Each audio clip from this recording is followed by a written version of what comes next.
RJD के विधानसभा मार्च की तैयारी तेज। 23 मार्च को आरजेडी करेगी विधानसभा मार्च। जिला प्रशासन की अनुमति मिले बिना ही होगा मार्च। राज्य निर्वाचन आयोग ने पंचायत चुनाव के लिए जारी की गाइडलाइन। सियासी दल के झंडा बैनर के इस्तेमाल पर लगी रोक। इस्तेमाल करने पर अयोग्य घोषित करने की चेतावनी। कोरोना के कारण रद्द हुई छुट्टियों पर फूटा पीएमसीएच की नर्सों का गुस्सा। अस्पताल कार्यालय का किया घेराव। फैसला वापस लेने की मांग। सेवान में अपराधियों ने आरजेडी नेता को मारी गोली। घायल नेता दयानंद यादव की मौत। स्थानीय लोगों ने जमकर किया हंगामा।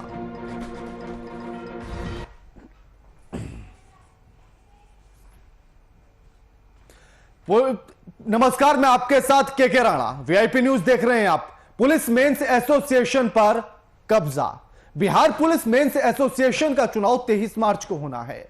इस चुनाव में अध्यक्ष पद के लिए 3 उम्मीदवार हैं, जबकि बिहार पुलिस मेंस एसोसिएशन चुनाव की प्रक्रिया के मुताबिक वही पुलिसकर्मी चुनाव लड़ सकता है जो बिहार के किसी भी जिले में पुलिस बल में कार्यरत है और जिनका पुलिस सिपाही नंबर अलॉट हो। लेकिन इस बार के चुनाव में पूर्व अध्यक्ष का खेल इस एसोसिएशन पर कब्जे के लिए शुरू हो गया है।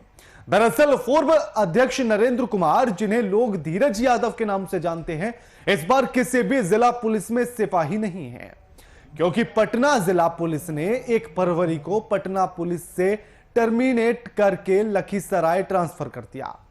मगर धीरज यादव ने लखीसराय पुलिस बल को ज्वाइन नहीं किया, इसलिए इनका सिपाही नंबर अलॉट नहीं हुआ। पर उन्होंने चुनाव में पटना का सिपाही नंबर, जो इनका कैंसिल हो गया है, उसी के आधार पर चुनाव लड़ने के लिए नॉमिनेशन कर दिया। जबकि बिहार पुलिस के डीजीपी का आदेश है कि पुलिस मेंस एसोसिएशन में वही पदधारक हो सकते हैं जो बिहार में किसी जिला बल में सिपाही हो और टर्मिनेट सिपाही चुनाव नहीं लड़ सकते, नहीं पदधारक हो सकते हैं। एसोसिएशन पर कब्जे के लिए बिहार पुलिस मेंस एसोसिएशन के धीरज गुट के पैनल में सारे नॉमिनेशन करने वाले टर्मिनेट हैं और मेंस एसोसिएशन पर कब्जे की तैयारी है। इस मामले को लेकर पुलिस एसोसिएशन में भारी रोष देखने के लिए मिल रहा है।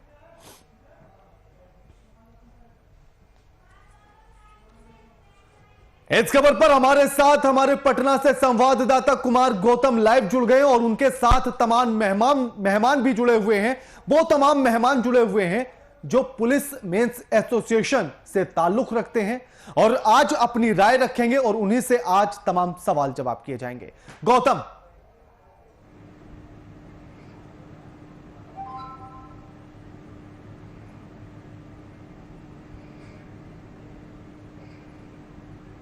बिल्कुल राणा, आपने ठीक कहा कि जिस तरीके से एसोसिएशन का मकसद और एसोसिएशन का जो चुनाव होता है वो बहुत मायने रखता है।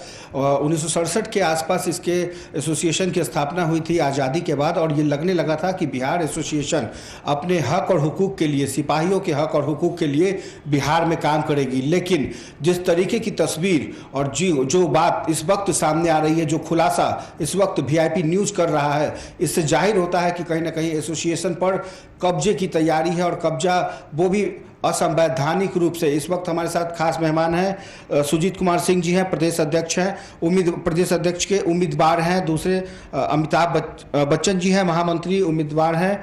उदय कुमार जी हैं, सहायक महामंत्री 2 में आते हैं, 2 के प्रत्याशी हैं। और इन तमाम लोगों ने जो दस्तावेज दिखाए हैं, उस दस्तावेज के आधार पर ये तय हो गया है कि कहीं ना कहीं पुलिस मेंस एसोसिएशन जो है वो या तो किसी षड्यंत्र का शिकार होने जा रहा है या फिर कब्जे के पीछे की कुछ कहानी है। फिलहाल कहानी हम एसोसिएशन के अध्यक्ष के प्रत्याशी के तौर पर हैं, उनसे जानने की कोशिश करते हैं।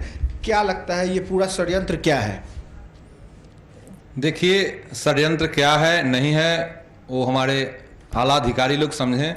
जहाँ तक नियम है मुख्यालय का निर्देश था कि जो सिपाही अपने जिला से दूसरे जिला, एक जिला से दूसरे जिला के लिए विरमित होते हैं, उनका एक आदेश था पत्रांक नंबर 95/P3 दिनांक 18/3/21 के आलोक में यह स्पष्ट निर्देश था कि जो सिपाही दूसरे जिला के लिए विरमित है वह उस जिला से योगदान करके ही चुनाव लड़ेंगे। लेकिन हमारे पूर्व अध्यक्ष नरेंद्र कुमार धीरज जी पटना जिला से लखीसराय के लिए विरमित थे। उन्होंने लखीसराय योगदान न देकर और वरीय पुलिस अधीक्षक पटना के पत्रांक ज्ञापांक 19-15/राका-12-2-21 के आलोक में यह स्पष्ट निर्देश है कि 1-2-2021 से वह पटना जिला बल से लखीसराय जिला बल के लिए विरमित है। उनका पूरा पंजी पटना जिला बल के पूरे पंजी से उनका नाम विलोपित किया गया है और इस परिस्थिति में वह पटना जिला से नॉमिनेशन किए हैं, सो अवैध है। और मैं इसका पुलिस मुख्यालय पुलिस चुनाव पदाधिकारी मुख्य चुनाव पदाधिकारी को मैं लेटर उनके संज्ञान में दे चुका हूं और वह क्या निर्णय ले रहे हैं। क्या लगता है विरमित होने के बावजूद भी वो अगर नॉमिनेशन करते हैं तो क्या उन्हें इस बात की जानकारी नहीं है या फिर जो कमीशन है जो निर्वाचन आयोग है तरीके का, क्या उनके ऊपर कार्रवाई कर सकती है इस पूरे मामले में? हाँ, मुख्यालय को तो कार्रवाई करनी चाहिए और वो कर रहे हैं या नहीं कर रहे हैं तो बात की बात है। अगर हम इसीलिए तो मैं आपके पास आया था और जो आप सही न्याय दिलवाएंगे, अगर आप लोग और चुनाव मुख्य पदाधिकारी के द्वारा अगर उचित न्याय नहीं ली गई तो फिर हम कोर्ट के शरण में जाएंगे। कोर्ट के शरण में? हाँ, चुनाव कब है? चुनाव का तो प्रक्रिया कल है। आज स्कूटनी थी, 20 तारीख को नॉमिनेशन, 21 को स्कूटनी और आपको 23 को चुनाव। तो अगर चुनाव हो जाएगा तो क्या उसके बावजूद उनके ऊपर कार्रवाई हो सकती है या फिर जो षड्यंत्र है उसमें वो सफल हो जाएंगे? नहीं, चुनाव से पहले उनका कार्रवाई होगी ना, इसीलिए तो मैं मुख्य चुनाव पदाधिकारी कल ही है लेकिन अभी तक दिए हैं साहब को, मुख्य चुनाव पदाधिकारी को मैं संज्ञान में दिया इसके बारे में। अब देखिए ये क्या होता है। बिल्कुल, तो इन्होंने मुख्य चुनाव पदाधिकारी को ज्ञापन सौंप दिया है, तमाम चीज़ों की जानकारी दे दी है कि किस तरीके से विरमित होने के बावजूद भी वो किस तरह से नॉमिनेशन करते हैं और नॉमिनेशन करने के बाद वो एक बार फिर से अध्यक्ष बनना चाहते हैं। तो ये अध्यक्ष के साथ साथ हमारे साथ महामंत्री उम्मीदवार भी हैं अमिताभ बच्चन जी। क्या लगता है आपके पद को लेकर भी क्या इस तरीके की संशय की स्थिति है? बिल्कुल, जिस तरह से प्रांतीय अध्यक्ष के पद पर हुआ है उसी तरह से महामंत्री के पद के जो उम्मीदवार हैं सुरविंद पासवान जी, उनका भी ये सहरसा जिला बल के चालक सिपाही हैं, वहाँ से इनको जो है विरमित कर दिया गया है। 1-2-21 वहाँ का जिलादेश संख्या आपको 208/21 सहरसा जिला बल का वहाँ से विरमित कर दिया गया है। वहाँ के सहरसा जिला बल के सभी पंजियों से वहाँ उनका नाम जो है विलोपित कर दिया गया है। पटना जिला में उनका ट्रांसफ़र हुआ है जो कि अभी तक योगदान नहीं दिए हैं।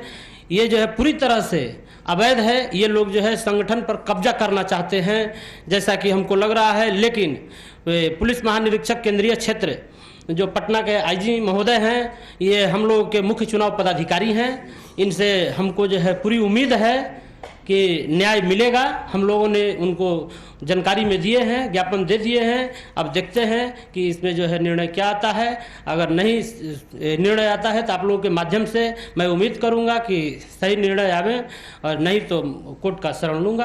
बिल्कुल, तो देखा आपने कि अध्यक्ष के तौर पर और महामंत्री के तौर पर इन्होंने आवेदन दिया है आईजी को, चूँकि वही हेड होते हैं और उनको ये ज्ञापन सौंपा है और इसके साथ ही वीआईपी न्यूज़ से ये न्याय की गुहार लगा रहे हैं ताकि एसोसिएशन जो है इस जो षड्यंत्र का शिकार न हो, कब्जे का शिकार न हो। लेकिन एक बहुत अहम सवाल है राणा जो हम इनसे पूछना चाहेंगे कि आखिर ये षड्यंत्र हो रहा है तो क्या बिना किसी पदाधिकारी के या बिना किसी अधिकारियों की मिलीभगत की तो नहीं संभव है?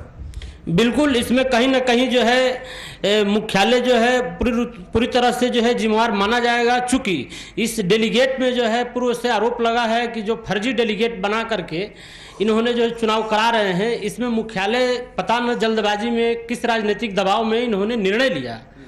हालांकि ऐसा निर्णय नहीं लेना चाहिए था। हम लोगों की पूरी उम्मीद थी, क्योंकि उनके माध्यम से ये कहा गया था कि जब तक डेलीगेट का जो है जांच पूर्ण रूप से नहीं होता है तब तक जो है इस पर निर्णय नहीं लिया जाएगा। लेकिन पता नहीं क्या हुआ, उसमें जो है कहां से राजनीतिक दबाव पड़ा। लगातार ये कह रहे हैं कि राजनीतिक दबाव पड़ा, तो क्या एसोसिएशन के अंदर क्या पॉलिटिकल प्रेशर या पॉलिटिकल दबाव रहता है किसी पार्टी का? चूंकि ये तो बिल्कुल स्वतंत्र है। बिल्कुल कहीं ना कहीं इससे जो है साफ तौर पर जो है नज़र आ रहा है कि इसमें जो है राजनीतिक दबाव हुआ है। तभी आनंद फानंद में इतिहास में पहली बार इतनी कम समय में 18 तारीख को जो है मुख्यालय से ऑर्डर आता है कि आप उसी डेलीगेट पर जिस पर जो है आरोप लगा था कि नहीं ये फर्जी डेलीगेट है, हर एक जिला के एसपी कमांडेंट महोदय ने अपना निर्णय दिया था कि नहीं यहाँ पर काउंटिंग नहीं हुआ है, लेकिन उसी डेलीगेट पर पुनः चुनाव हो रहा है।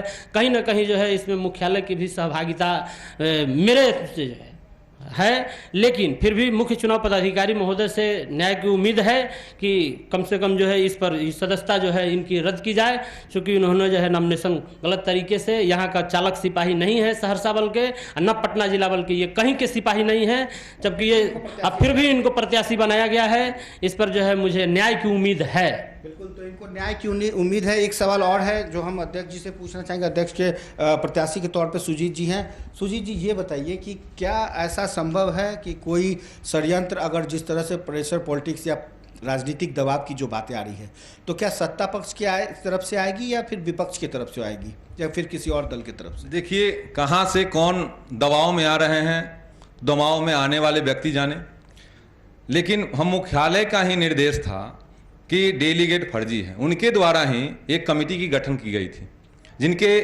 जिस कमेटी के अध्यक्ष माननीय डीआईजी गरिमा मल्लिक महोदया थी और उनके नीचे 4-5 आईपीएस थे, और वो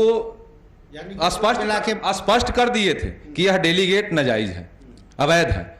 फिर पुनः उसी डेलीगेट पर मुख्यालय से यह निर्देश आना, और कम समय के लिए 18 के, अभी महामंत्री महोदय बोले डेट के बारे में कि 18 की आदेश आता है और 20 का नॉमिनेशन होता है। यह आज तक संविधान में पुलिस मेंस के चुनाव प्रक्रिया में यह सबसे कम दिन का समय यही होगा। 22वां अधिवेशन चल रहा है, आज तक ऐसा संभव नहीं हुआ, लेकिन अब किस कारण से है, अब लोग इसके पीछे पड़ेंगे तो उजागर होगा ही, आज न कल उजागर तो होगा, लेकिन कहाँ से है सो हम नहीं बता पाएंगे। लेकिन ये गुटबाजी क्या एसोसिएशन के हित के लिए अच्छी बात है? देखिए, न्यायालय में एक कांड लंबित है।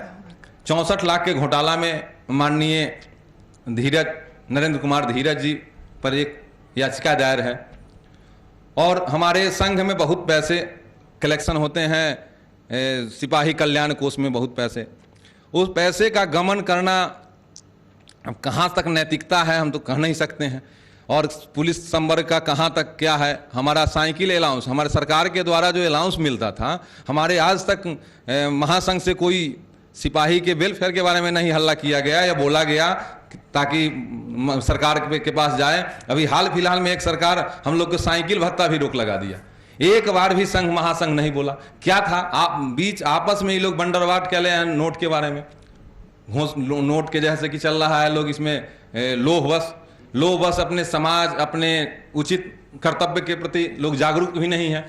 और क्या है, यहाँ दिन पर दिन सिपाही के ऊपर अत्याचार अन्याय होते रहा है, कोई बोलने वाला नहीं है। आपस में स्वार्थ के राजनीति कर रहा है लोग, जिसमें स्पष्ट रूप से मुख्यालय का निर्देश का अवहेलना करते हुए लोग अपना नॉमिनेशन किया है। गौतम एक सवाल लीजिएगा इनसे। ऐसे में जो पूरी तस्वीर निकलकर सामने आ रही है और जिस तरह से देखा गया कि सारे टर्मिनेट वाले जितने भी सिपाही हैं वो सब एक साथ आ जाते हैं और एक ही तरफ चलने लगते हैं, एक ही लीक पर चलने लगते हैं। अगर इसमें राजनीति हो रही है तो उसके पीछे का उद्देश्य क्या है? और टर्मिनेट वाले एक ही लीक पर चलना शुरू कर देते हैं, उसके पीछे की संभावनाएं क्या नजर आती हैं गौतम?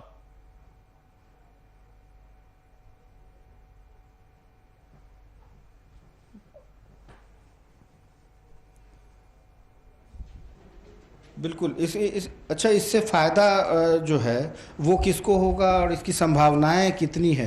देखिए, हमारे पुलिस परिवार के मेंबर के लिए जन कल्याण कोष जो बना, पुलिस मेंस एसोसिएशन जो बना, वो पुलिस परिवार के हित के लिए। आज नहीं कहना चाहिए कि आज भी जब मोबाइल में 300 रुपये का इजी रिचार्ज से 1 महीने फ्री बात होती थी, उस समय भी लोग टेलीफोन का बिल 1000 रुपये उठाते थे। ये जो संघ बना हम लोग के सिपाही परिवार के दुख में सहयोग करने के लिए, लेकिन लोग, हम तो कहना तो नहीं चाहिए, कार्तिक के महीने में बैल खेत जोतने में दुबरा जाती है। हम लोग देहात से हैं, और कार्तिक में जो बैल मुटा जाए उसको बैल नहीं कहा जा सकता है। तो जो भी संघ के नेता या कोई भी नेता हो, हम किसी भी नेता की बात मैं करता हूं, कि कोई भी नेता जब पद पे आते हैं तो रहते तो हैं दुबले पतले, और पद पे आने के बाद तो कहां से उनको एनर्जी मिलती है। ये चर्बी जो चढ़ती है, ये चर्बी किसके पैसे से चढ़ती है और एसोसिएशन में कितना पैसा आता जनता है? जनार्दन की पैसे से ना, पुलिस महकमे की आम पुलिस कर्मी के पैसे से ग्लेजिंग आता है। जो वेतन मिलना चाहिए, आज मैं सिपाही हूं और जितना पैसा हमको सरकार देती है वो पैसा से मैं अपना परिवार चलाता हूं, उतना ही पैसा उनको मिलता है। हम किसी भी राजनेता के बारे में कहते हैं कि लूटपाट जो करते हैं, क्या जनता को उचित न्याय मिलता है क्या? इस संघ बना था पुलिस परिवार के हित के लिए। कोई सिपाही, कमजोर सिपाही जो घर से उसके माता पिता को कैंसर हो जाए, रोग हो जाए वगैरह वगैरह के लिए मिलता था, सहयोग मिलता था। लेकिन ये लोग क्या करते हैं, अपना ही परिवार के नाम लेकर और उसको पैसा का उगाही करते हैं।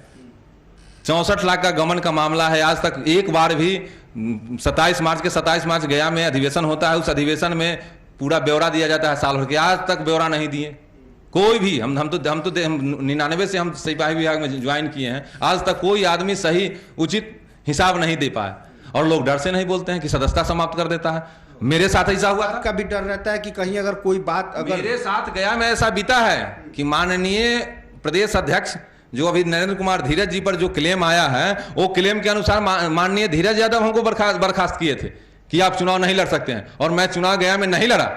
क्या जब एक नरेंद्र कुमार धीरज के बर्खास्त करने पर सिपाही चुनाव नहीं लड़ सकता है, तो क्या मुख्यालय का निर्देश है कि चुनाव नहीं लड़ना है तो नहीं लड़ना चाहिए क्या मुख्यालय इस पर कोई एक्शन नहीं लेंगे?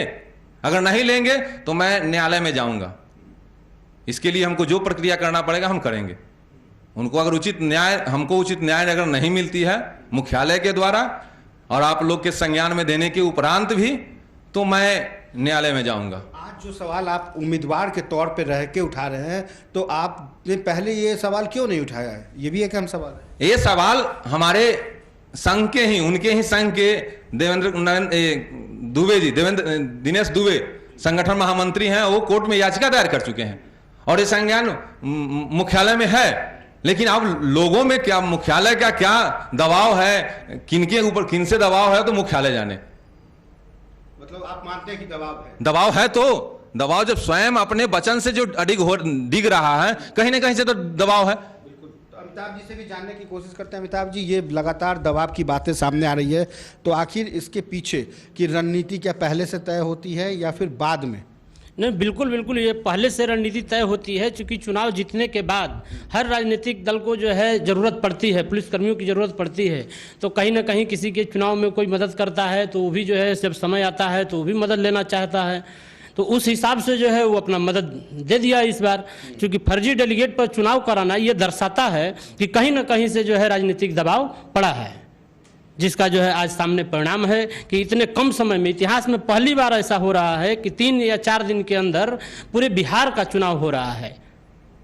तो 4 दिनों के अंदर सब चुनाव, 18 तारीख को आदेश आता है, 20 तारीख को नॉमिनेशन, 23 तारीख को जो है चुनाव। इससे तो साफ झलकता है, चूंकि चल रहा था कि मामला अभी जो है जब तक डेलीगेट का निर्णय नहीं होगा, फर्जी डेलीगेट का निर्णय नहीं होगा, तब तक जो है चुनाव नहीं होगा। मुख्यालय का आदेश था, मुख्यालय डेलीगेट्स के निर्णय के ऐसा निर्णय सामने आया ही नहीं है कि निर्णय उस पर क्या लिया गया। अचानक डेट आ गया, व्यक्ति जो है अपना दिया चुनाव का डेट, और उसी डेट पर एक सवाल और है गौतम,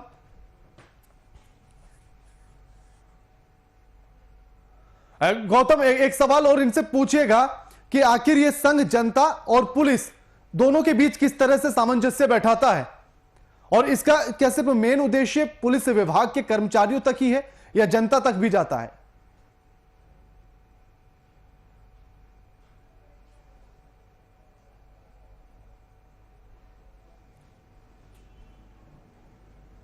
बिल्कुल, बहुत अहम सवाल है राणा आपका। हम पूछना चाहेंगे जो हमारे एंकर हैं के राणा, वो ये पूछ रहे हैं आपसे कि जो एसोसिएशन बना था वो एसोसिएशन और जनता के हित को ध्यान में रख के बनाया था, लेकिन आज जो स्थितियां हैं वो उसमें कहाँ बंदरबाट हो रहा है? देखिए, हमारे संघ के संस्थापक पंडित रामानंद तिवारी जी बहुत संघर्षों के बाद यह संघ का निर्माण किए। पूरे भारत में कहीं नहीं है, लेकिन ये और हमारे पंडित रामानंद तिवारी जी संतरी से लेकर मंत्री तक का सफर किए। वह गृह मंत्रालय में उनके अंडर मिला था, बिहार सरकार में, कैबिनेट में। लेकिन आज जो परिस्थितियां लोग देख रहे हैं, हम अपने आंखों से देख रहे हैं कि हाल फिलहाल में पटना में मेरा सिपाही बर्खास्त होता है और महासंघ के कान पे जू भी नहीं रेंगता है, और वह जो हमारे पुलिसकर्मी को के ऊपर हत्या रूपी, बर्खास्त रूपी जो कलम चलाया गया, उस पर एक शब्द भी महासंघ के द्वारा नहीं बोला गया। वो पुलिस पदाधिकारी के सपोर्ट में बोल रहे थे। इसके लिए संघ का निर्माण नहीं किया गया था। संघ का निर्माण किया गया था कि अंग्रेजों के द्वारा किया गया अत्याचार के विरोध में हमारे पंडित रामानंद तिवारी जी ने संघ का स्थापना किया था। और आज भी हमारा पुलिस संवर्ग आज भी दोहन हो रहा है। आज भी 8 घंटा नहीं, हमारे पुलिसकर्मी जब ड्यूटी करते हैं तो साहब के साथ तो जाते ही जाते हैं, उनके बाल बच्चे, उनके परिवार के साथ वही सिपाही जाता है। क्या आप तो 8 घंटा ऑफिस काम किए, उसके बाद मेरा सिपाही के हित में एक भी नेता नहीं बोल रहा है। महासंघ को क्या छू गया है? कैसा एसोसिएशन है जब आप अपने ही हक और हुकूक के लिए नहीं लड़ सकते हैं? तो ये कैसा एसोसिएशन? अपने हक के लिए सिर्फ स्वार्थ में, अपना स्वार्थ में, निजी स्वार्थ में आज संघ बर्बाद हो रहा है। और संघ के मर्यादा को तो बर्बाद कर तार कर दिया गया। संविधान में 7 पद का ही चुनाव होता है और मनमानी ढंग से आज नरेंद्र कुमार धीरज जी 16 मेंबर का चुनाव करवाते हैं, 16 कैंडिडेट का। तो 7 के बदले 16? संविधान में स्पष्ट है 7 उम्मीदवार का चुनाव होना, लेकिन आज देखिए 15 16 चुनाव का नॉमिनेशन कर रहे हैं। कहीं ना कहीं आप उसका लठाइत होता है ना, लोग रहेगा 10 को तो लठाइत रहेगा अपना निजी स्वार्थ के लिए। मैं सुजीत कुमार सिंह 99 बैच में ज्वाइन किया हूं। मेरा क्या नौकरी से क्या उपलब्धि मिला है, मेरा संपत्ति जांच कर लिया जाए। और वो भी जब ज्वाइन किए हैं तो उनका भी संपत्ति जांच कर लिया जाए। कहां से संपत्ति आता है? रुपया जन्म लेती है क्या? रुपया का पेड़ होता है क्या जो दियर में नहीं लगता है, टाउन में लगता है? आपका संपत्ति इतना किस ग्रोथ से बढ़ रहा है, हमको बताइए ना भाई। क्या ग्रोथ है, क्या चीज से आपका पूंजी इतना जो डेवलप कर रहा है? कारण क्या है? जब आप नेता होते हैं तो पटना में मकान हो जाता है, जब आप सिपाही रहते हैं तो घर पर मकान नहीं बनता है। हमारे पिताजी रिटायर्ड किए हैं और घर पर मकान नहीं बना है, लेकिन नेता बनते पटना में मकान हो जाता है। भाई कहां से पैसा आता है? कहां से? अगर सिपाही को दोहन नहीं करवाया जाता होगा तो कहां से आता है? तो आखिर वो भी तो आप ही की बिरादरी से निकल, बिरादरी से नहीं होता है, आपकी नैतिकता पतन हो जाती है। मेरे जहन में एक शब्द उठता है कि आदमी इतना नैतिकता में गिर गया है, इतना गिर गया है कि जिसका वर्णन नहीं किया जा सकता। नेता ही बनने के बाद आपको पटना में मकान कैसे हो जाता है? इससे पहले क्यों नहीं? आप संपत्ति कहां से अर्जित कर रहे हैं इसका तो ब्यौरा दीजिएगा ना। उनके ऊपर ये भी कार्रवाई है। तो आप भी अगर अध्यक्ष पद के उम्मीदवार हैं, आप अध्यक्ष बन जाइएगा तो पटना में आपका मकान हो जाएगा। अगर हो जाएगा तो मैं गलत तरीके से चलूंगा तब होगा, अगर सही नहीं होगा तो मेरा कपड़ा भी नहीं होगा, हम अच्छा से भोजन नहीं कर पाएंगे। पटना में ज्यादा खर्च होता है जनाब, पटना में रहने के बाद खर्च होता है, और हम इतना मेंटेन कैसे कर सकते हैं? यानी कि अगर इस आप तो सीधे तौर पे एसोसिएशन के कल्याण कोष पर आप सवाल उठा रहे हैं। हाँ, स्पष्ट है, स्पष्ट रूप से कि सब हर पुलिसकर्मी अपना योगदान देता है संघ को चलाने के लिए। तो संघ का भी दायित्व बनता है कि वह पुलिसकर्मी को चलाएं, लेकिन कहां? आज पटना में 100 कै पुलिसकर्मी बर्खास्त हुआ, न्यायालय से उचित न्याय भी मिला है, तब भी हमारा सिपाही अभी तक ज्वाइनिंग नहीं कर रहा है। ये तो मनमाना पानी है। ये तो पुलिस महकमे की बहुत बड़ी जैसे कि दायित्व बनता है कि आप उचित न्याय करें। हम लोग को न्याय नहीं मिलता है, हम उचित न्याय के लिए संघ में आना चाहते हैं। अगर लोग हमको लाना चाहे तो ठीक है, नहीं तो जैसा चल रहा है चलाएं। तो चुनाव 23 तारीख को है और 23 तारीख से पहले सहायक महामंत्री के तौर पर उदय जी हैं, इनसे भी जानेंगे कि आपके सहायक पद के लिए कितने प्रत्याशी हैं और क्या लगता है कि इसमें भी क्या कुछ काला खेल चल रहा है। हाँ, सहायक महामंत्री राजेश कुमार सिंह जो चुनाव लड़ रहे हैं पटना से, इनका बदली मोतिहारी जिला हो गया है। पटना जिला से सभी पंजियों से विलुप्त किया गया है। वो कहीं का सिपाही नहीं है। चुनाव लड़ने का पुलिस मुख्यालय में सख्त आदेश है कि नहीं चुनाव लड़ सकते हैं। इसकी उम्मीदवारी रद्द करने की हम लोग लेटर भी लिखे हैं मुख्य चुनाव पदाधिकारी को, पुलिस महानिरीक्षक केंद्रीय प्रक्षेत्र पटना को लिखे हैं कि कहीं से चुनाव लड़ने का इसका कोई संघ संविधान में रूल नहीं है। तो रूल के अगेंस्ट आखिर क्या कारण है कि ऐसे लोग चुनाव में लड़ रहे हैं? क्या कारण है तो मतलब हम मतलब कि जो है बिल्कुल, तो क्या कारण है इनको नहीं पता है, लेकिन ये न्याय की गुहार लगा रहे हैं। अध्यक्ष प्रत्याशी हैं, आपने जो आवेदन दिया है, किन किन लोगों को आवेदन दिया है और इतने कम समय में कैसे अब चुनाव की प्रक्रिया पूरी होगी, कहाँ पे मतदान होगा? मतदान BMP 5 में मतदान हुआ है। मुख्य चुनाव पदाधिकारी के पास हम अपना एप्लीकेशन संज्ञान में दिए हैं और वो उचित न्याय लेना चाहिए। अगर नहीं लेते हैं तो फिर हम तो बोल चुके हैं। और आगे की कार्रवाई के लिए अगर नहीं होगा तो न्यायालय में जाएंगे, न्यायालय में जाएंगे। अमिताभ जी कुछ कहना चाह रहे हैं? अमिताभ जी जी, अगर न्याय नहीं मिलता है तो कोर्ट की शरण लेंगे। इसके लिए जो है हर स्तर से जो है हम जाएंगे। इसके लिए मरने मिटने के लिए तैयार रहेंगे, धरना पर बैठेंगे। पहले मैंने जो है गुहार लगाया है। उम्मीद है कि हमको जो है न्याय मिलेगा। निश्चित रूप से न्याय की उम्मीद है। अगर नहीं मिला तभी जो है आगे की कार्रवाई जो है पूरी कमेटी बैठेगी, उसमें निर्णय लिया जाएगा। बिल्कुल, तो देखा आपने राणा, इनको उम्मीद है कि न्याय मिलेगा और यही न्याय की गुहार लगा ये VIP न्यूज़ के पास भी पहुँचे और उम्मीद है कि इनकी बातें इनके जो अधिकारी हैं वो सुन रहे होंगे कि आखिर डेलीगेट्स के बिना किसी निर्णय के नतीजे के आखिर क्या वजह है कि उन तमाम लोगों को प्रत्याशी बनाया गया और जिन्होंने नॉमिनेशन किया और 23 तारीख को उन प्रत्याशियों के परिणाम भी आने की इन लोगों की पूरी संभावना है कि मतदान होंगे। हालांकि ये डेलीगेट्स के रिपोर्ट आने से पहले शायद ऐसा नहीं होना चाहिए था जो अध्यक्ष और सहायक पद पे और महामंत्री के प्रत्याशी कह रहे थे। तो हर चुनाव का अपना एक नियम होता है, कायदा कानून होता है और एसोसिएशन जैसे ही शब्द आता है, संघ जैसे ही एक शब्द आता है, इसका मतलब होता है कि संघ जिस मकसद से, जिसके लिए, जिस उद्देश्य से बना है, शायद उसकी पूर्ति नहीं कर पा रहा है। तभी जाकर के संघ के जो सदस्य होते हैं वो बागी हो जाते हैं, वो न्याय की गुहार लगाने के लिए दूसरी जगह पे जाते हैं। जी राणा।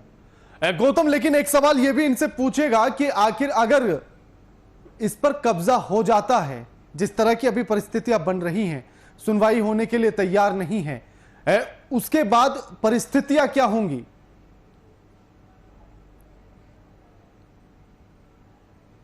जी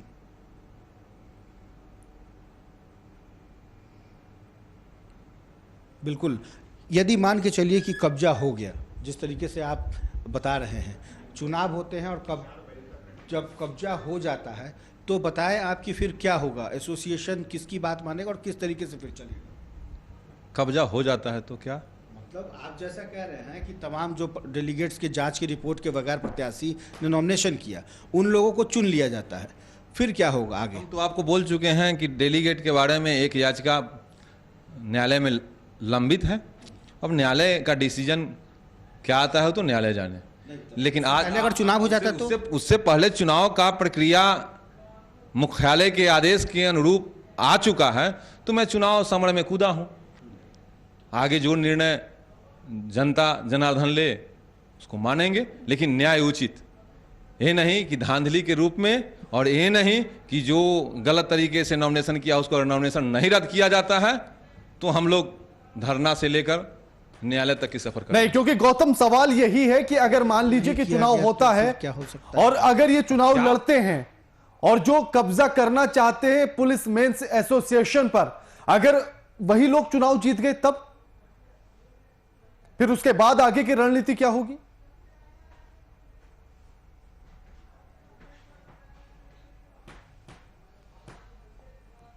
राणा, मैं वही सवाल पूछ रहा था, अगर जो लोग जिस मकसद से आए हैं, अगर वो चुनाव जीत जाते हैं तो आगे किस तरीके से लगता है एसोसिएशन चलेगा, आगे क्या होगा? तो हमको लगेगा कि सत्य पे असत्य की विजय हो गई। और सत्य पे सत्य की विजय तब होगा जब अन्यायी लोग हटेंगे, न्यायपूर्ण कार्य होगा। अगर नॉमिनेशन उनका नहीं रद्द होता है तब तो यही समझेंगे कि सत्य कुचला गया है कुछ समाजों के द्वारा।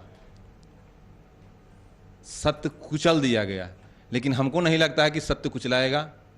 क्या एक कविता का लाइन है कि सत्य जो तजोगे तुम अवश्य डूब जाओगे, अथाह विश्व सिंधु में किनारा तुम न पाओगे। सत्य के लिए किसी के आगे तुम झुको नहीं, समय तेरा भी साथ है, प्रभु तेरा भी साथ है। हमको समय और भगवान पर विश्वास है। मुख्य चुनाव पदाधिकारी के पास मैं अपना अर्जी दिया हूं और संज्ञान में लिया। अब क्या होता है आगे देखते हैं, इसीलिए तो मैं आपके पास आया था। ये जो गौतम आगे देखिए होता है क्या, और इसी बिल्कुल उद्देश्य बिल्कुल के लिए- गौतम, ये इसी जो उद्देश्य के गुहार के लिए, न्याय के लिए ये आवेदन लेकर के आए हैं और इनकी आवाज बनकर वीआईपी न्यूज भी। गौतम बिल्कुल, ये जो आशावादिता है, ये जो एक उम्मीद की किरण लेकर ये चल रहे हैं कि समय और भगवान पर पूरा भरोसा रखा जाएगा तो सारी चीजें अपने आप ही सॉल्व हो जाएंगी, हल हो जाएंगी और जो सत्य है वो जीत जाएगा। लेकिन जिस तरह से अभी इन्होंने थोड़ी देर पहले एक बात का जिक्र किया था कि इस एसोसिएशन में जो पैसा आता है, जो फंड आता है, वो पुलिस कर्मियों के परिवार की भलाई के लिए आता है, उनको कोई जरूरत हो उसके लिए आता है। लेकिन उसके बाद भी तमाम ऐसी चीजें होती हैं कि जिनको जरूरत नहीं होती है, फंड उनकी तरफ रुक कर जाता है। लोग अपने ही हिसाब से चीजों को बना लेते हैं और उस फंड को ले लेते हैं। इस पर भी रोक लगना बड़ा जरूरी है। इस पर रोक कैसे लगेगी?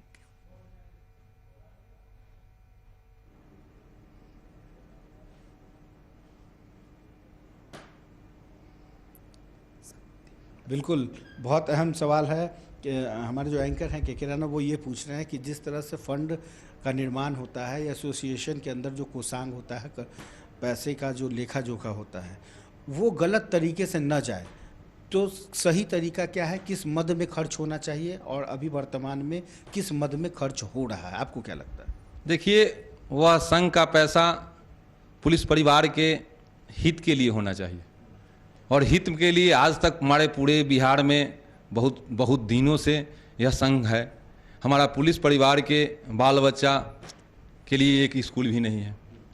आज 5 साल के बाद जिला से ट्रांसफ़र होता है, सिपाही का लड़का, सिपाही की लड़की, सिपाही का बच्चा 5 साल एक जिला में पढ़ता है, दूसरा जिला में उसको टीसी और ट्रांसफ़र करने में झमेला है। और इसके लिए हमारे फंड में आज जब हम सुने, चुनाव के गया में मैं पुलिस अध्यक्ष हुआ, उसके बाद हम सुने कि 64 लाख की गबन हो गई। हम कि 64 लाख में एक स्कूल भी बन सकता था जिसमें मेरा पुलिस परिवार का लड़का पढ़ता और उसका खर्च दिया जाता। लेकिन ऐसा नहीं है, लोग अपना ही पॉकेट भरने के चक्कर में लोग लगे हुए रहते हैं। लोग सिपाही, एक तो राजनीतिक में आने के बाद ड्यूटी से वंचित कर दिया जाता है। सरकार उसको कहता है कि आप अपना वेलफेयर के बारे में, सिपाही पुलिसकर्मी के वेलफेयर के बारे में सोचिए, और वह व्यक्ति अपने वेलफेयर के बारे में सोचने लगता है। यही शर्म लगता है, यही ग्लानि होती है कि आपको मिला है, सरकार जब ड्यूटी नहीं ले रही है, सरकार जब आपको पुलिसकर्मी के वेलफेयर के बारे में सोचने के लिए, तो आप क्यों नहीं सोचते हैं? आप छोटा गाड़ी से बड़ा गाड़ी पर आ जाते हैं, बड़ा से उससे भी बड़ा आ जाते हैं, उससे भी बड़ा आ जाते हैं। और सिपाही का लड़का पढ़ने के लिए भी, मैं बहुत बच्चा को मैं देखा, और आज नहीं कहना चाहिए, मेरा सिपाही का बच्चा आईपीएस तक का भी सफ़र किया है। आईएएस आईपीएस मेरा सिपाही और हवलदार का लड़का हुआ है, तो पढ़ा है तब तो हुआ। लेकिन आप, अगर हमको लगता है जो टैलेंटेड लड़का है उसको पैसा के अभाव में नहीं पढ़ पाता है, समय के अभाव में नहीं पढ़ पाता है, इस जिला से उस जिला में ट्रांसफ़र होता है, हमको ट्रांसफ़र करें, मेरा बच्चा कहीं पढ़े। केंद्रीय स्कूल है सेंट्रल का, उसमें आर्मी का बच्चा पढ़ता है दानापुर में, और हमारे फौज के जवान कारगिल में ड्यूटी करते हैं। हम भी यहाँ वहाँ ड्यूटी करें, लेकिन मेरे भी परिवार और मेरे भी बच्चा कहीं एक जगह सेट रहे, एक जगह पढ़ें, तब ये जैसे कि संघ का निर्माण का कुछ उद्देश्य कुछ फलीभूत होगा। और ऐसा तो नहीं लगता है। कर्म से च्युत होते जा रहे हैं लोग। अगर कर्म अच्छा करेंगे तो अच्छा फल मिलेगा। हमारा सिपाही, रामायण में तुलसीदास वाले लिखे हैं, कर्म प्रधान विश्व करिए। कर्म से लोग प्रधान होते हैं, जाति प्रधान नहीं है, कर्म प्रधान है। और महाभारत काल में द्रोणाचार्य जी बोले हैं, जिसके हाथ में शस्त्र है वही क्षत्रिय है। हमारा पुलिस परिवार छत्री के समान है, हर सिपाही के हाथ में शस्त्र है। और मैं 2 शब्द लिखा हूं कि दान में जो प्राण दे। हम जब गया में मेरी बदली हुई थी, उस समय रोशनगंज में बारूदी से रंग उड़ा था। दान में जो प्राण दे, मर के वतन को मान दे, वो मनुज है क्षत्रिय जो निर्धन को सम्मान दे।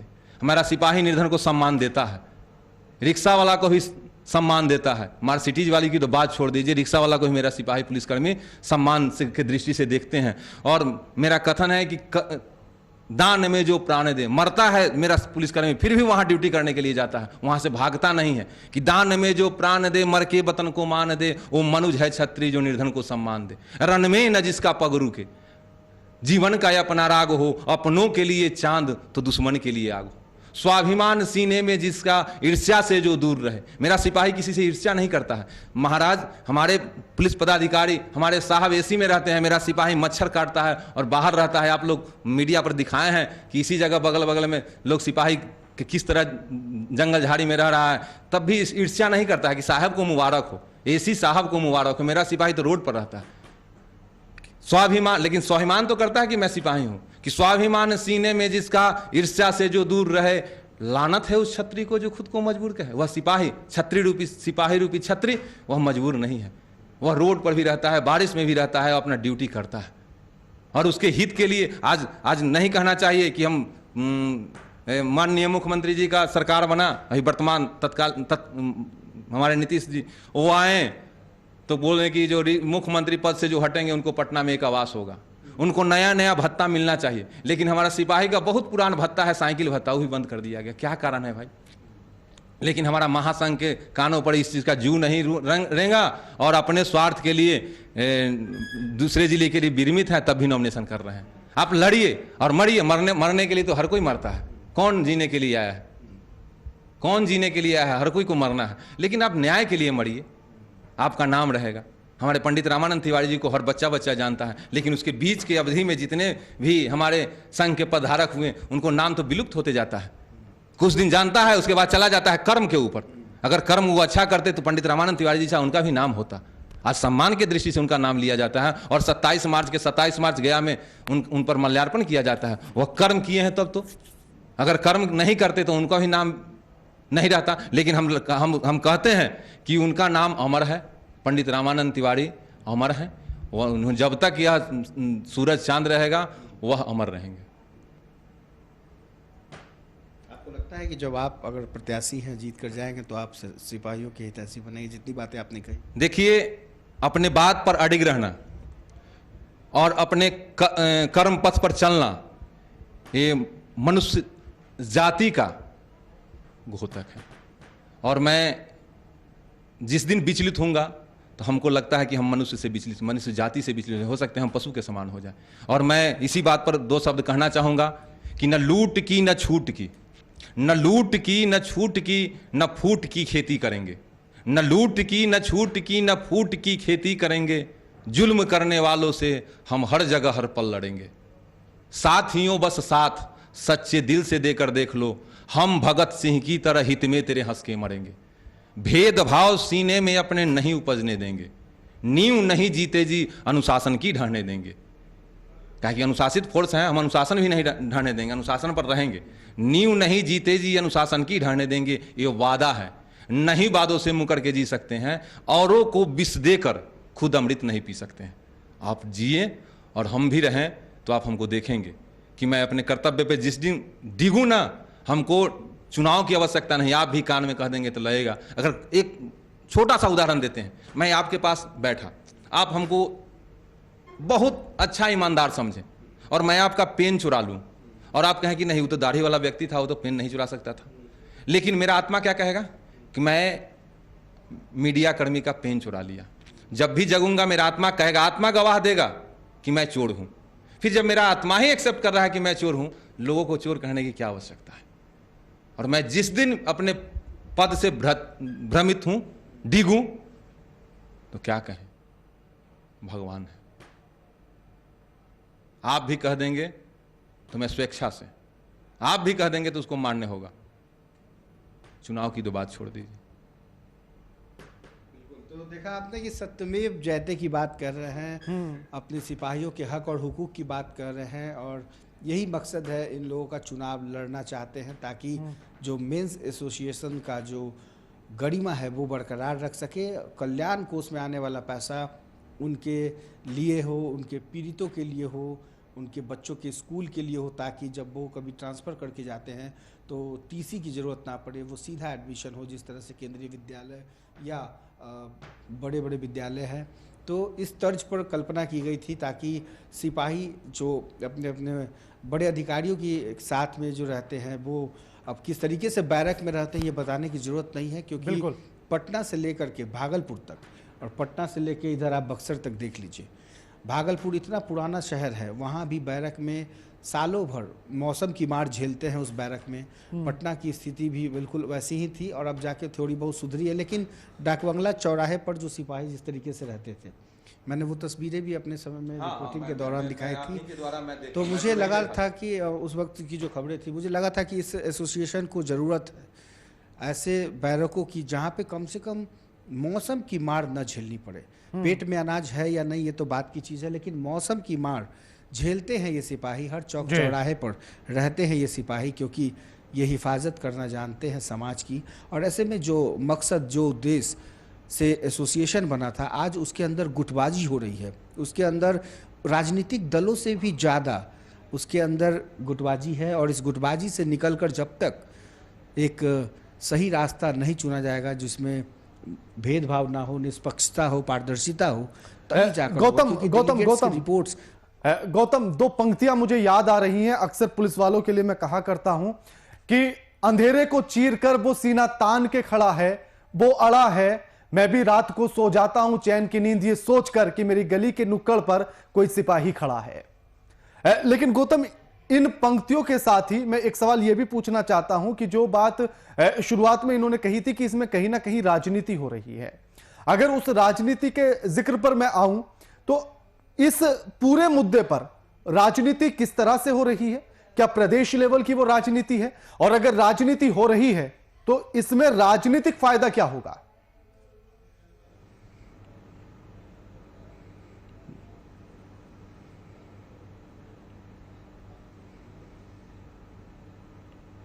बिल्कुल, हम सबसे पूछेंगे इस सवाल पर, क्योंकि सबको अपने अपने लेवल से इस बात का इल्म है, एहसास है कि जो राजनीतिक शब्द है अंदर में, ये राजनीतिक शब्द क्या है, हम आपसे शुरुआत करेंगे अमिताभ जी। जी बिल्कुल, राजनीतिक शब्द का मतलब ही होता है कि कहीं ना कहीं जो है सरकार या विपक्ष कहिए या सरकार, सब लोग जो है राजनीतिक दल के, एक ही दल के जो मतलब ये हैं, उन लोगों के माध्यम से जो है इस पर जो है प्रेशर पड़ा है।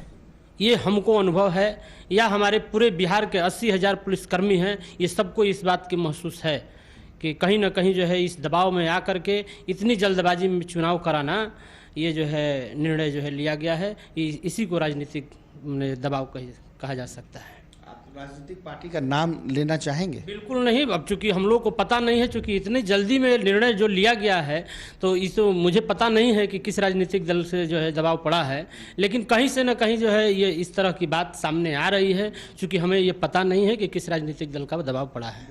अमिताभ जी दबी जुबान में ये कह रहे हैं कि इनको नहीं पता है, लेकिन अंदर खाने में सबको पता है कि प्रेशर पॉलिटिक्स क्या होता है। ये अलग बात है, अध्यक्ष प्रत्याशी हैं आप, ये बताइए कि इसका कितना असर होता है? प्रेशर पॉलिटिक्स का असर होता है जो सरकार में रहती है या जो विपक्ष में रहती है, या अंदर में कुछ अलग से गुटबाजी होती है? देखिए, ये आप भी जानते हैं, आप बोलते नहीं हैं लेकिन जानते तो आप भी हैं कि किस दबाव में कौन कहाँ से काम करता है। लेकिन दबाव अगर सत्य के लिए हो तो उसमें दबना नहीं चाहिए। मैं हूँ या आप हो, सत्य के लिए लड़ना चाहिए। अगर सत्य से लड़ना छोड़ देंगे तो, मैं पूर्व में एक कविता का लाइन बोला हूँ कि सत्य क्या है, मेरी माँ है। सत्य क्या है, मेरी पत्नी है। सत्य क्या है, बेटी है। और एक ही सत्य हटे तो वह तो नारी है। माँ भी नारी है, पत्नी भी नारी है, बेटी भी नारी है। लेकिन वहाँ सत्यता है कि वह मेरी माँ है, सत्यता है कि वो मेरी बेटी है। वह सत्य शब्द जब हटता है तो क्या होता है सो आप समझ सकते हैं। नदी में आप देखे होंगे कि पानी बंधा हुआ रहता है, जब नाव चलता है नदी में तो पानी बंधा हुआ रहता है। गैर देखे होंगे नदी का गैर, कि गैर के नीचे भी नाव जाता है लेकिन नाव में पानी नहीं आता है। क्यों? मर्यादा में, पानी मर्यादा में है, पानी बंधा हुआ है। अगर वह पानी खुल जाए तो नाव गैर के नीचे जाते ही डूब जाएगा। तो मर्यादा या कोई भी चीज़ कहें कि आप बंधन में है, मर्यादा का बंधन हो, सत्यता का बंधन हो, अपने कर्म का बंधन हो, या जो भी बंधन हो, उस बंधन में रह के आप अगर काम करते हैं तो आप आगे बढ़ेंगे। और आगे बढ़ भी जाएं, अगर नहीं कहना चाहिए कि कोई कुकर्म करके ही आगे बढ़ता हो, तो उसका फलाफल आप तो देखते ही हैं, हम भी देखते हैं, और जग जाहिर है, जग भी देखता है।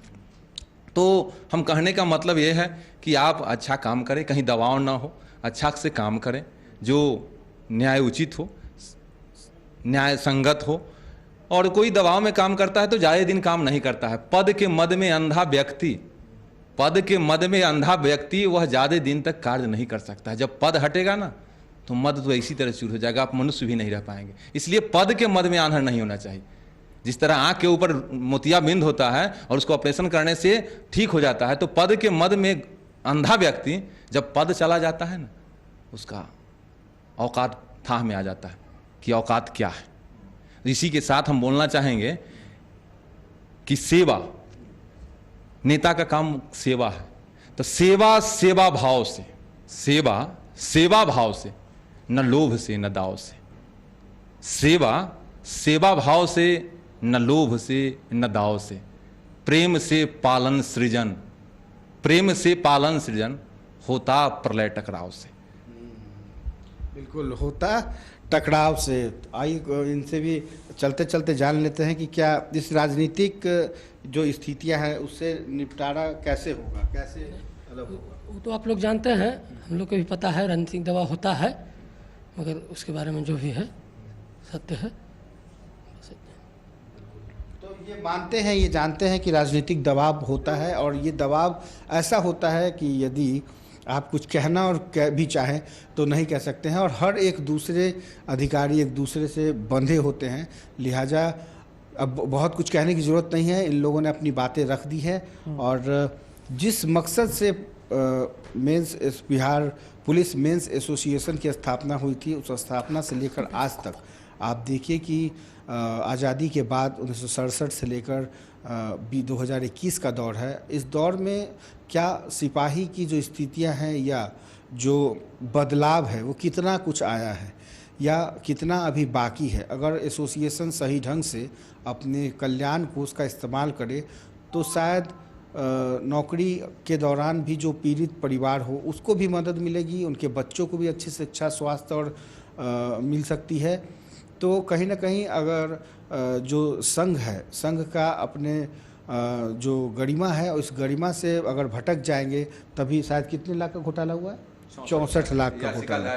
हाँ, उसमें याचिका दायर है।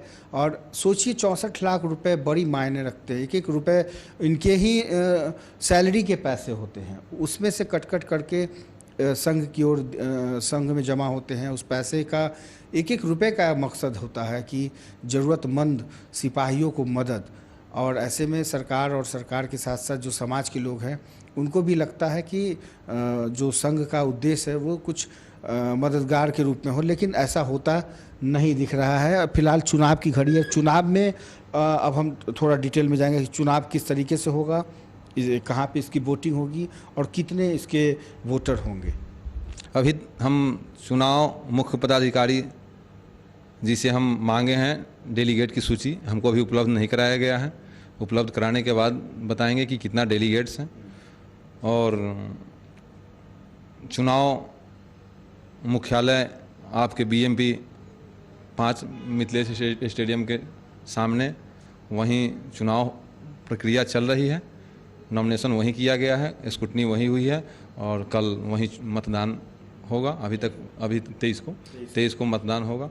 और आपको अभी तक हमको डेलीगेट्स का सूची उपलब्ध नहीं कराई गई है। तो इसमें क्या आम नेताओं की तरफ प्रचार करने पड़ते होंगे या फिर फ़ोन पे आप लोग संपर्क करते हैं? प्रचार तो होती थी, लेकिन जो आनन फानन में जो चुनाव प्रक्रिया चली, जो पूर्व में हमारे महामंत्री महोदय ही बोले कि 18 तारीख को डेट आता है और 20 से रन करता है। 18 तारीख के रात्रि में कितने बजे डेट निकला और 19 तारीख से हम लोग के संज्ञान में आया और 20 को नॉमिनेशन हो गया। अब कहाँ हम लोग प्रचार करेंगे। नॉमिनेशन की तारीख भी तो पार, आज तो 20 से नॉमिनेशन हम लोग कर चुके हैं, तभी तो अब क्या इतने कम समय के लिए नॉमिनेशन होता है क्या कि 2 दिनों में अंदर नॉमिनेशन कर देना है? हाँ, एक ही दिन में हो गया। तो 3 ही दिन में चुनाव हो रहा है, जो कि पहले ऐसा नहीं था। पहले डेट निकलता था, बहुत पूर्व डेट निकलता था। लोग पूरे बिहार की भ्रमण करते थे, पूरे बिहार से डेलीगेट्स आते हैं। तो पूरे बिहार के भ्रमण करने में कितना टाइम लगेगा आप भी जान सकते हैं। और हमको तो लगता है कि यह क्या प्रक्रिया है और क्या लोगों का नैतिकता है वो तो लोग जाने। हमको तो लगता है कि बहुत सारे सिपाहियों को तो पता भी नहीं चलेगा कि लोग खड़े हैं। नहीं नहीं, पता ही नहीं चलेगा, पता ही नहीं चलेगा। लेकिन अब जब चुनाव का डेट निकला तो चुनाव सामने में कूदना तो लाजमी है। तो मतलब युद्ध स्तर पे अब ये समझे कि युद्ध स्तर पे युद्ध स्तर पे तो है, देख ही रहे हैं आपके सामने, आपने स्पष्ट है, आपके सामने स्पष्ट है ये सब। तो इसकी काउंटिंग भी कब तक हो जाएगी? और 23 को चुनाव है, 24 को काउंटिंग होगा। 24 को काउंटिंग हो जाएगी, यानी कि 24 को ये पता चल जाएगा कि कौन होगा इस बार मेंस एसोसिएशन का अध्यक्ष। हाँ, देखा क्या निष्कर्ष निकलता है। लोग लगे हुए हैं चुनाव में, हम लोग हिस्सेदारी हम लोग किए हैं, आगे क्या होता है देखा जाए। तो ये लेकिन कहीं ना कहीं अब अगर आपके इस कागजी कार्रवाई पे अगर अधिकारियों की निगाह पड़े, उस पर जांच बैठ जाए, तो क्या ये होगा सब? दूध और दूध पानी, दूध और पानी, दूध दूध दूध रहेगा, पानी पानी हो जाएगा। अगर दूध पानी में कुछ छांट दिया जाएगा, अगर सत्य जीतेगा साहब, अगर देखते हैं अच्छे से तो निर्णय तो निकालेंगे, लेकिन अब कहाँ से क्या हो देखिए, हमको लगता है। अमिताभ जी, आप क्या कहेंगे इस तरीके के चुनाव का क्या मतलब है? इतने कम समय में सब कुछ जल्दी हो रहा है। जी बिल्कुल, तो ये तो जो हो रहा है ठीक ही है, लेकिन अभी जो है तत्काल जो है हम लोग जो दिए हैं जो पुलिस महानिरीक्षक महोदय को, जो मुख्य चुनाव पदाधिकारी हैं हमारे, तो उनके संज्ञान में ये मामला गया है। हम इंतज़ार करेंगे उनके निर्णय का। हमको पूरी उम्मीद है कि इस पर जो है अमल करके जो है वो अपना अंतिम निर्णय देंगे। उसके बाद जो है फिर आपको सामने सब कुछ सामने आएगा। लगता है आपको भी दूध का दूध। गौतम, एक सवाल इसमें यह भी निकलकर सामने आता है कि आखिर अगर ये सारी चीजें देखी जा रही हैं और अगर इन कागजों पर नजर पड़ती है अधिकारियों की, पदाधिकारियों की, लेकिन अब समय बड़ा कम बचा है। आज 21 से कल 22, आज का दिन लगभग निकल चुका है, यानी कि 22 का दिन हमारे पास बचता है, इनके पास बचता है, और 23 को चुनाव होने हैं। तो ऐसे में नॉमिनेशन रद्द होने वाली प्रक्रिया कैसे हो पाएगी जिस उम्मीद के साथ ये चल रहे हैं?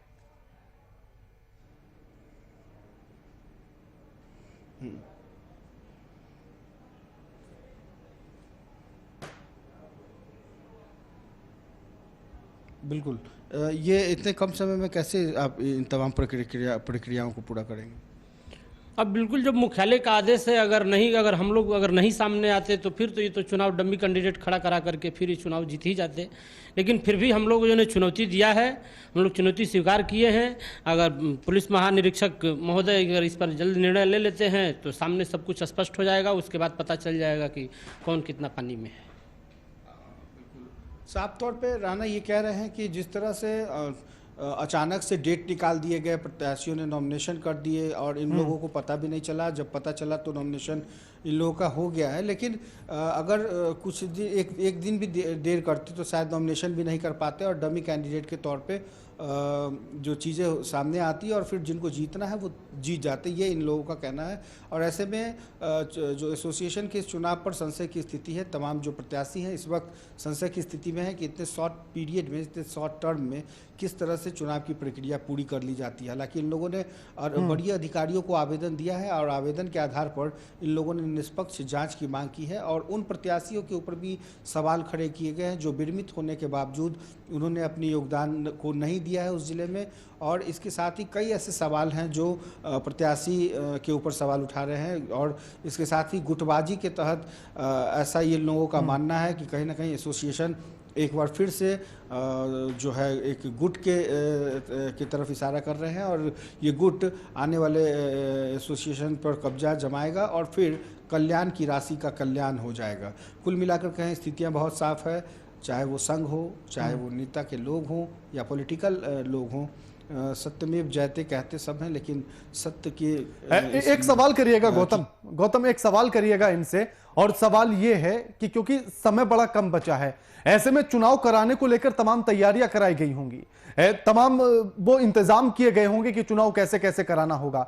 एक दिन का समय बचा है, अगर इनकी ये अपील एक्सेप्ट भी कर ली जाती है, स्वीकार कर ली जाती है और उसके बाद अगर नॉमिनेशन रद्द कर दिया जाता है तो उन तमाम तैयारियों का क्या होगा? उन तमाम तैयारियों से कैसे आगे की चीजें होंगी? फिर क्या चुनाव को भी रद्द करना पड़ेगा? 23 तारीख की जगह कुछ और तारीख रखनी होगी, तो फिर वो तमाम चीजें कैसे मैनेज होंगी?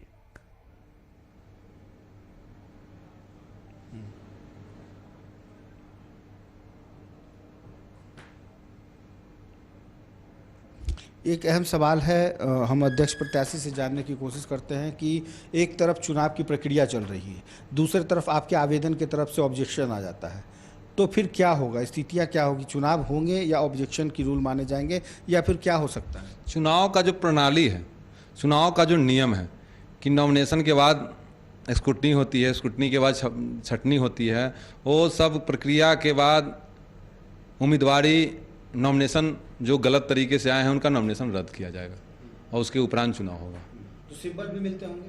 हाँ, नाम सिंबल नहीं मिलता है, इसमें नाम के सामने टिक मारा जाता है, ठीक है। नाम से स्वीकार किया जाता है।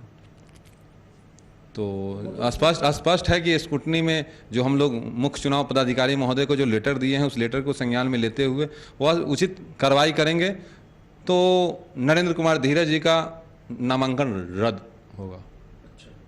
रद्द हो जाएगा? रद्द होगा। फिर उसके बाद चुनाव होगा। जो नॉमिनेशन सही नॉमिनेशन है लेकिन उस पर चुनाव होगा, चुनाव होना है। बिल्कुल। इनका राणा साफ तौर पे ये कहना है कि चुनाव अब एक बार फाइनल हो गया तो चुनाव होंगे, लेकिन जिस तरह से ये प्रत्याशियों के ऊपर सवाल खड़े कर रहे हैं, उनके ऊपर जो आरोप लगा रहे हैं, इस आरोप की अगर जांच होती है और डेलीगेट्स ये तय करता है कि नहीं इनके जो जांच की जो रिपोर्ट है वो सही है, तो उनके ऊपर अब कार्रवाई होगी, उनका स्क्रूटनी में उनका नाम हटा दिया जाएगा और स्क्रूटनी में नाम हटाने के बाद जो बाकी शेष प्रत्याशी बचते हैं, कैंडिडेट बचते हैं, उसी कैंडिडेट के आधार पर चुनाव की प्रक्रिया होगी। लेकिन इसमें कितनी सच्चाई है, कितनी हकीकत है, ये भी देखना होगा और इंतजार करना होगा। आपको लगता है कि ये एक दिन के अंदर गौतम बिल्कुल थोड़ा समय के अभाव के चलते गौतम इस चर्चा को यहीं पर रोकना होगा। शुक्रिया गौतम आपका, और उन तमाम मेहमानों का भी शुक्रिया जो हमारे साथ इस चर्चा में शामिल हुए, जिन्होंने अपनी बातों को रखा है। लेकिन ऐसे में सवाल तो वही है कि 23 मार्च को चुनाव होना है, 22 तारीख का दिन बचता है। अब ऐसे में अगर इस पूरे मामले पर, उस आवेदन पर संज्ञान लिया जाता है जिनको लेकर ऑब्जेक्शन तमाम उठाए जा रहे हैं, तो फिर किस तरह की प्रक्रिया होगी, किस तरह से स्क्रूटनी में नाम हटाए जाएंगे, किस तरह से चुनाव होगा, यह अब आने वाला कल बताएगा। और उसके बाद 23 मार्च को यह बातें तय हो पाएंगी कि आखिर चुनावी मैदान में कौन कौन है, क्या निष्पक्ष चुनाव हो पा रहे हैं, या जो आवेदन दिया गया है जिन शिकायतों के साथ, जिस ऑब्जेक्शन के साथ, तो क्या उनको माना जाता है या नहीं माना जाता है, यह भी अभी देखने वाली बात होगी। फिलहाल इतना ही। लगातार खबरों के लिए देखते रहिए VIP न्यूज। नमस्कार।